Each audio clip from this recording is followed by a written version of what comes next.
शिवपुर गांव में रवि नाम का एक गरीब मजदूर रहता था। उसकी जिंदगी का एक ही मकसद था, दिन रात मेहनत करके अपने परिवार का पेट भरना। उसकी बूढ़ी माँ बीमार रहती थी, पत्नी घर का काम संभालती थी और 2 छोटे बच्चे थे, जिनकी भूख मिटाने के लिए रवि हर सुबह सूरज निकलते ही काम की तलाश में निकल पड़ता था। लेकिन इस साल गर्मी ने शिवपुर में जैसे कहर बरपा दिया था।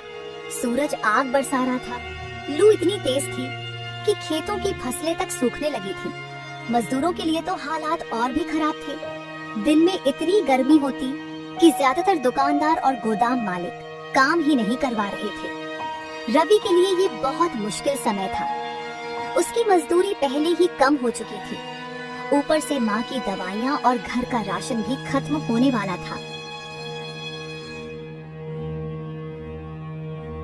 रवि, इतनी गर्मी में बाहर मत जाओ, तुम्हारी तबीयत पहले ही ठीक नहीं रहती। अगर मैं नहीं गया तो घर का चूल्हा कैसे जलेगा? माँ की दवाइयों के लिए पैसे कहाँ से आएंगे?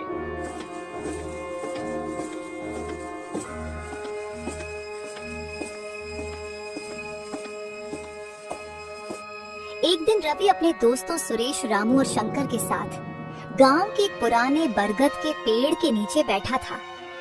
सभी के चेहरे पर चिंता की लकीरें साफ दिखाई दे रही थी। भाई, यह गर्मी तो जैसे हमारी रोजी रोटी ही छीन लेगी। पहले दिन भर काम मिलता था, अब मुश्किल से कुछ घंटे की मजदूरी मिल रही है। बात सिर्फ इतनी होती तो ठीक था, लेकिन अब लोग गोदाम और दुकानें दिन में बंद रखने लगे हैं। हमें काम ही नहीं मिलेगा तो खाएंगे क्या? लगता है भगवान ने गरीबों की सुननी ही बंद कर दी है। दिन ब दिन हालत खराब होती जा रही है। रवि चुप था। उसे सबसे ज्यादा चिंता अपने घर की थी। माँ की दवा, बच्चों का पेट, पत्नी की उम्मीद, सब उसकी मेहनत पर टिका था।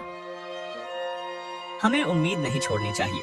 मैं अभी एक गोदाम में काम के लिए जा रहा हूँ, शायद वहाँ कुछ मजदूरी मिल जाए। सुनो, आज बहुत काम है, जल्दी जल्दी बोरियां ट्रक में ला दो, वरना दिन निकल जाएगा।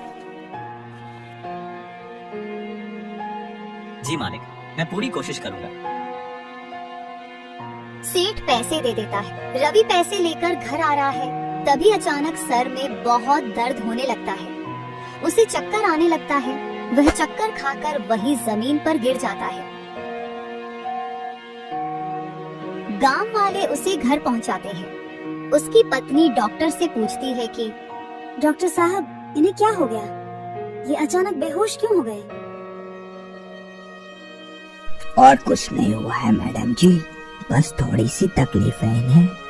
पानी की कमी हो गई थी, जो कि ठीक हो जाएगी। बस इन्हें काम पे ना जाने दीजिएगा, इनका ख्याल रखिएगा। इन्हें पानी की कमी हुई है,